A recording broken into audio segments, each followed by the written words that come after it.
आदित्य एक 22 साल का शिपिंग ऑफिसर है जिसे एक समुद्री जहाज सी बर्ड पर जांच के लिए भेजा जाता है।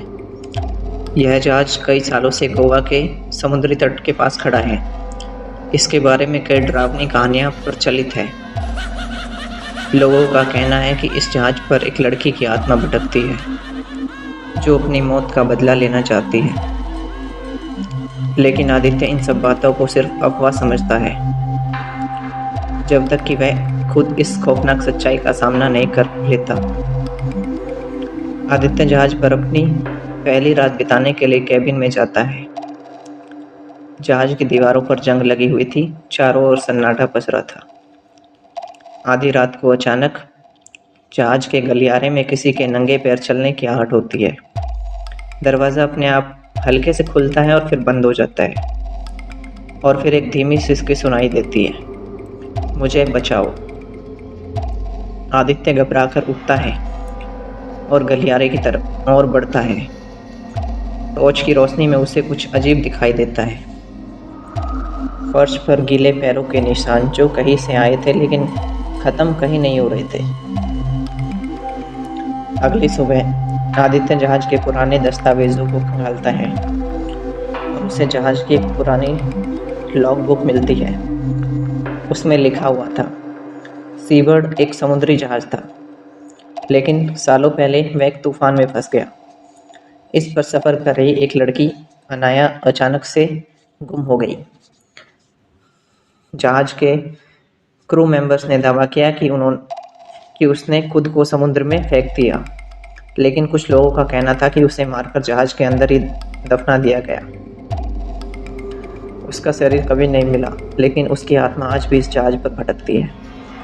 आदित्य को एहसास होता है कि वह इस खतरनाक खेल का हिस्सा बन चुका है।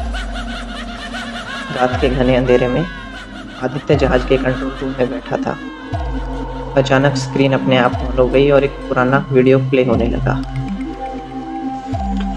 वीडियो में एक लड़की जहाज के गलियारे में भाग रही थी। उसकी आंखों में खौफ था।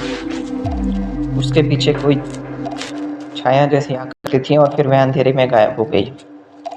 अचानक स्क्रीन पर खून के छींटे उभर आए और जहाज की बिजली चली गई।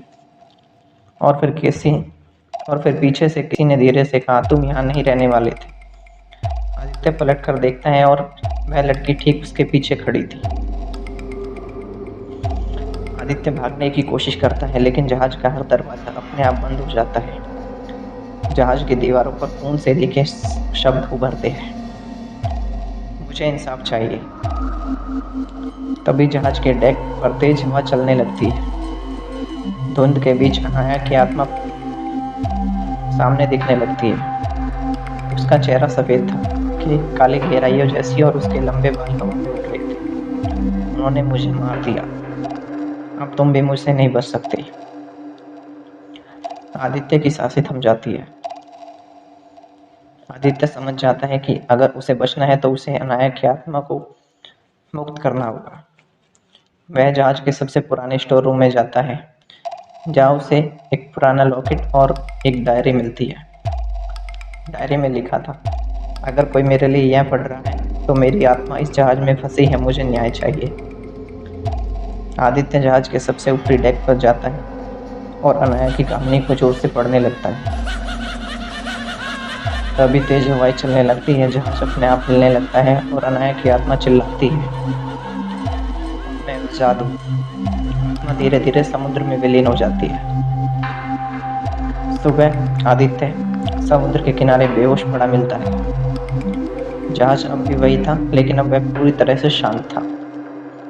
लेकिन जब आदित्य अपनी जेब देखता है तो उसे अनाया का वही लॉकेट मिलता है और फिर हल्की हवा में एक जानी पहचानी फुसफुसाहट सुनाई देती है, शुक्रिया। आदित्य को लगता है कि सब कुछ खत्म हो चुका है, लेकिन जब वह अपने होटल के कमरे में सोने जाता है तो उसकी खिड़की के शीशे पर गीले पैरों के निशान उभर आते हैं। क्या अनाया की आत्मा सच में आज़ाद हो चुकी थी या फिर यह भी जारी है? क्या आप इस जहाज पर एक रात गुजारने की हिम्मत कर सकते हैं?